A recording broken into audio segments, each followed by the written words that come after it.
Boa tarde, pessoal. Como vocês estão? Espero que todos estejam bem. Hoje, quarta-feira, aula de história. Então, eu elenquei alguns pontos que a gente vai discutir hoje, tá? E amanhã, não sei se vocês chegaram já a pegar as agendas semanais de vocês, também trabalharemos história, certo? Porque nós já sanamos os conteúdos de geografia, portanto a gente vai finalizar esses conteúdos com história, tá bom? Eu quero que vocês abram lá na página 25, né, onde fala sobre as diferentes formas de ir à escola. E eu quero que vocês vão observando as imagens, fazendo a leitura, né, acompanhada comigo, né, apesar de que eu sempre paro para dar uns informes complementares para vocês, né? Então vejam só. Agora a gente vai abordar os meios de transporte utilizados pelos estudantes para que eles cheguem às escolas no Brasil, tá certo? Esse texto que inicia a página, né, ele é de suma importância para a discussão que a gente vai ter hoje, né? Eu elenquei vários pontos, que são os pontos que nós vamos estudar, vocês podem dar uma olhadinha. E são vários, na verdade. Então, a gente vai debater eles um por um, tá certo? Então, vejam só. Antes de tudo, antes de mais nada, né? Esse trecho vai relacionar o tema dos transportes, que é algo que a gente já vem estudando, né? Com o direito das crianças brasileiras de frequentar as escolas, né? E aí eu queria hoje ler o artigo 53 do Estatuto da Criança e do Adolescente sobre o direito à educação, tá? E o acesso a esse bem no nosso país. Então vejam só. Diz assim, artigo 53. A criança e o adolescente têm direito à educação, visando ao pleno desenvolvimento de sua pessoa, preparo para o exercício da cidadania e qualificação para o trabalho, assegurando-lhes. Aí, artigo 53, tópico 1, diz assim: igualdade de condições para o acesso e permanência na escola, né? Então, esse parágrafo 1 que traz essa questão do acesso, né? O aluno, ele não só tem direito à educação, mas ele tem direito a condições para o acesso e a permanência dele na escola. É um direito de todos os alunos brasileiros, segundo o Estatuto da Criança e do Adolescente, que prevê esse direito, tá bom? Lá no artigo 53, né, tem vários parágrafos. Para quem tiver curiosidade de ler, é bom que vocês conhecem os direitos que vocês têm, tá certo? Vamos lá. O que é que acontece? Em muitos locais no nosso país, né, o acesso à educação, ele enfrenta fatores complicadores. Ah, professor, quais são os fatores complicadores? Em algumas comunidades ribeirinhas, como vocês vão perceber nessa segunda imagem do livro, por exemplo, o acesso à escola, ele precisa ser feito por barco, tá? E isso acontece, gente, por quê? Porque um aluno, ele mora, né, de um lado, né, ele habita em uma margem de um rio diferente daquele em que a escola está localizada. Então, ele precisa do barco para se locomover até a escola, né, para que ele possa ter acesso ao ensino, certo? Em outros locais, né, geralmente como as cidades no interior, é bastante comum que as crianças utilizem também animais, né, como meios de transporte, tá certo? Por falta, muitas das vezes, de transporte público, né? Existe uma diversidade muito grande, né, nas formas dessas pessoas se transportarem, desses alunos chegarem até a escola. E vocês vão perceber que as condições, né, daqui para frente, de acesso ao estudo no Brasil, elas não são iguais, tá bom? Como vocês podem observar, na página 25, eu tenho aqui. Essa primeira imagem são de alunos que estão indo para a escola através de animais. Essa daqui é aquela sobre as comunidades ribeirinhas, onde eles se locomovem de barco, Já essa daqui é uma comunidade indígena, né? Tanto as comunidades indígenas quanto as comunidades quilombolas, elas se locomovem a pé para o trajeto até a escola. E aqui eu tenho estudantes indo para a escola de bicicleta. Então vejam que existem diferentes formas desses alunos terem acesso à escola, tá? Aí agora a gente vai para o nosso segundo tópico, que fala sobre os transportes na história do Brasil, tá? Que vai estar na página 27. Então vejam só.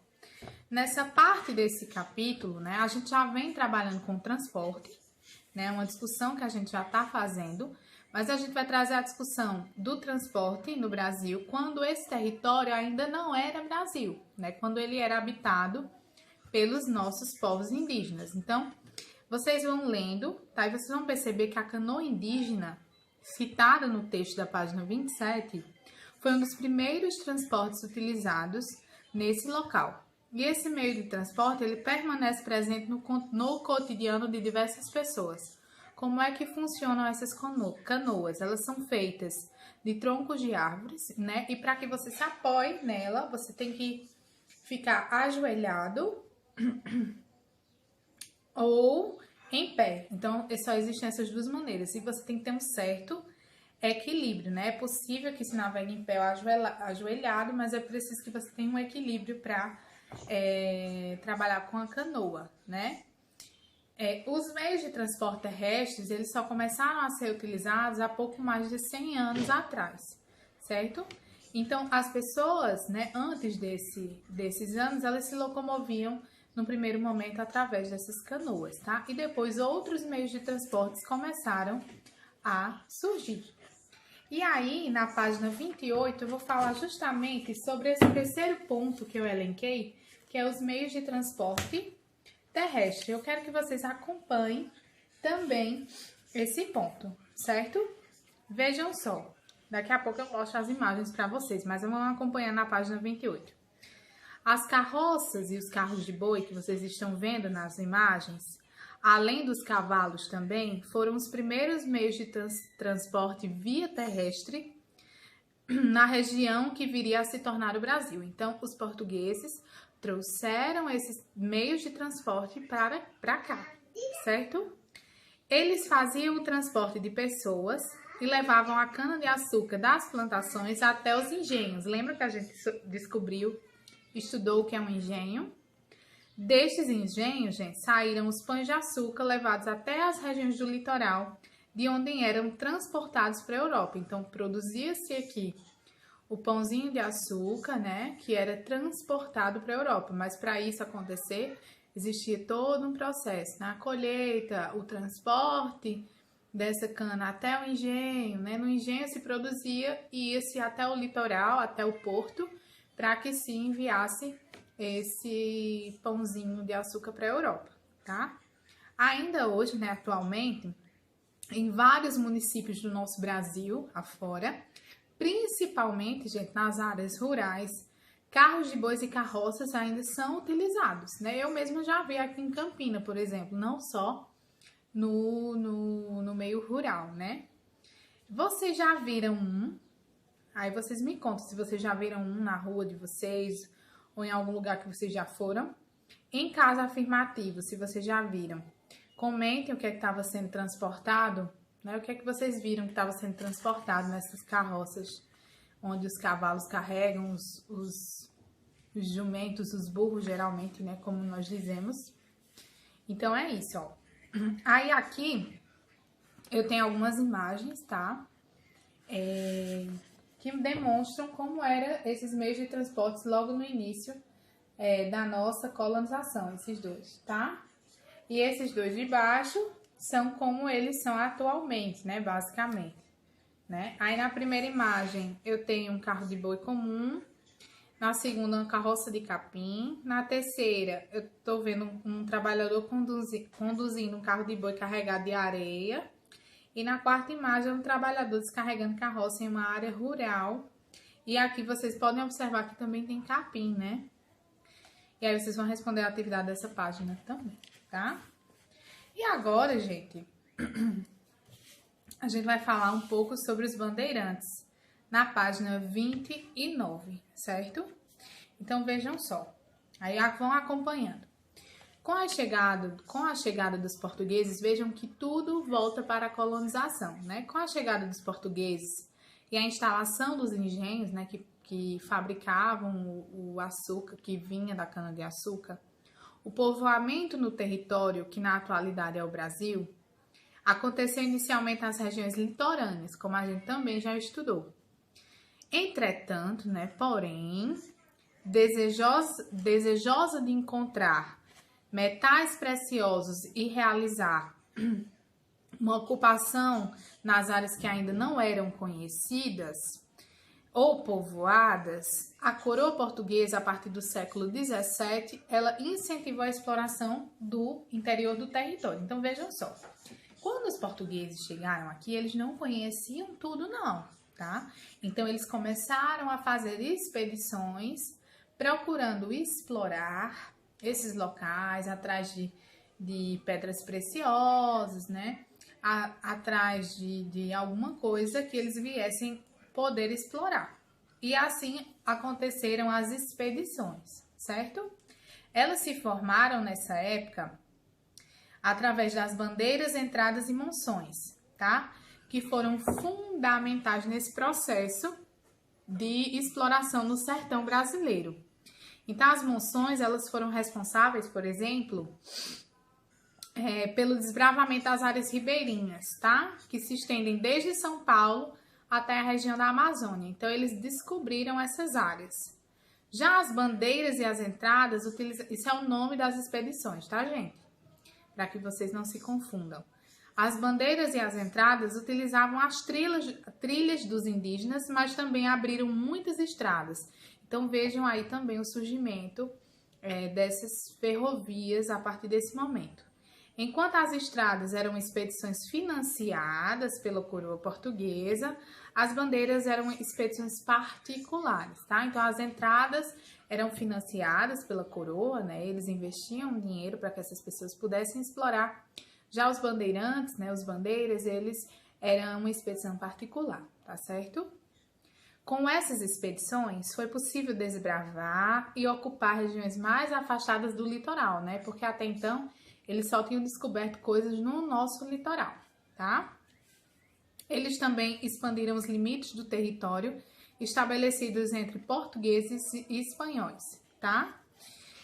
Nesse mapa da página 29, a gente tem as principais rotas dos bandeirantes entre 1600 e 1700. Então, quando vocês acompanharem a legenda, vocês vão perceber as principais rotas que eles fizeram, tá? Qual era o sentido dessas expedições? Né? Elas partiram do litoral, se vocês prestarem atenção, tá? E adentraram o território interiorano. Então, no interior do Brasil, eles foram adentrando para tentar descobrir alguma coisa. Com o tempo, gente, vários tipos de expedições surgiram. As que buscavam metais preciosos, as que objetivavam capturar indígenas, né? Para ter a mão de obra escrava, né? Eles procuravam esses indígenas para escravizá-los, que não aceitavam o domínio português, né? De jeito nenhum, né? Por isso que, posteriormente, né? Trouxeram africanos escravizados para trabalhar aqui, tá? Os indígenas não aceitavam o domínio português e as que pretendiam encontrar quilombos, né, que são aqueles locais de refúgio, para novamente aprisionar escravizados fugitivos. Então,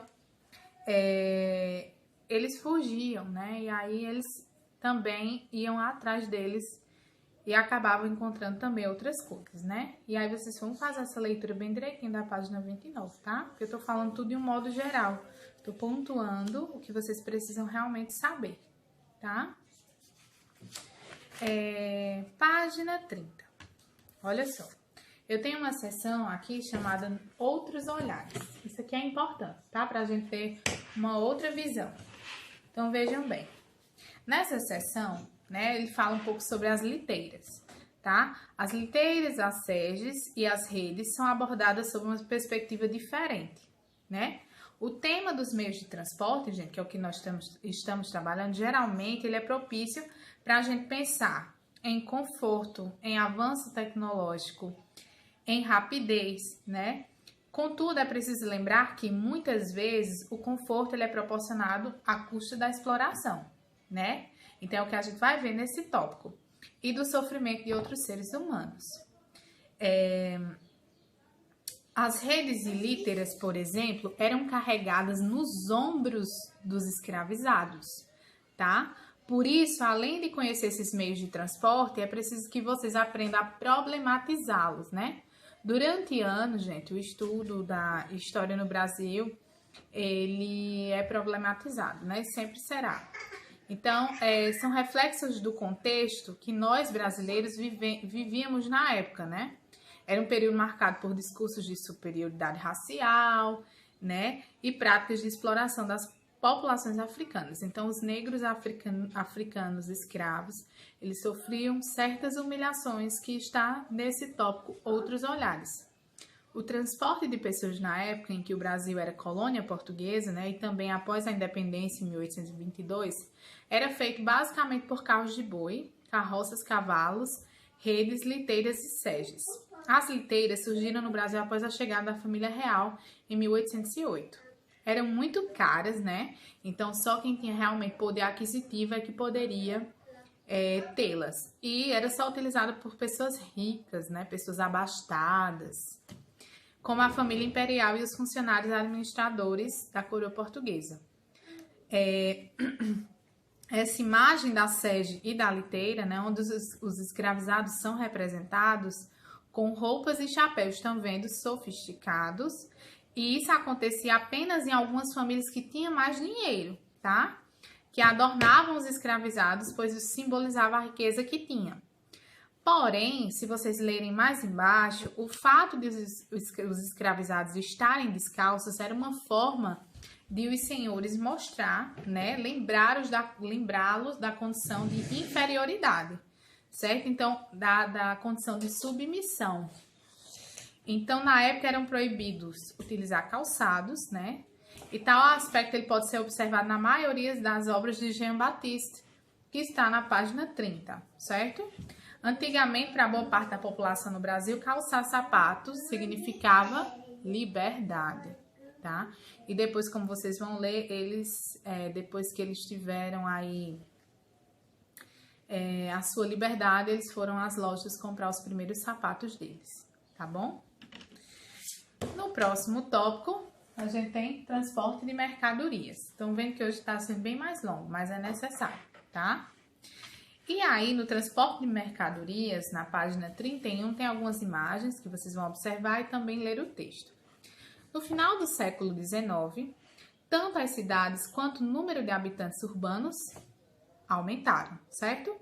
Nesse contexto, o que foi que aconteceu? Os transportes coletivos entraram em cena, né? Eles surgiram, servindo para o deslocamento dos citadinos. Inicialmente, né, existia os transportes de tração animal, mas no final desse século, com o surgimento das instalações elétricas, passaram a percorrer trilhos e se moveram por meio da eletricidade. Por trazerem, gente, inovações tecnológicas, eles eram vistos como sinônimo de modernidade, tá? Embora existisse medo e desconfiança da parte da população em relação a esses meios. Então, o primeiro ônibus movido a gasolina data do início do século XX, então demorou um pouco, né? Desde então, a frota aumentou como consequência do crescimento dos centros urbanos e do número de trabalhadores em várias regiões do nosso país. Então, esse Jean-Baptiste Debré, ele retratou escravizados transportando as mercadorias na cidade do Rio, né? E aí, a gente tem como é que eram transportadas essas mercadorias. E aí a gente vai fazer a leitura, certo? Página 32, que é não, acho que essa página 32 é para a quinta, né? Então, a gente finaliza com o transporte de mercadorias, né? Faremos a leitura coletiva pelo Google Meet, depois que vocês tiverem assistido essa videoaula, tá? Espero que vocês tenham entendido. Realmente é uma aula bem mais densa, porque é bem mais conteúdo, mas que é necessário, tá bom? Beijo, Deus abençoe vocês. As discussões e a leitura coletiva a gente vai fazer através do Google Meet. Tchau, gente!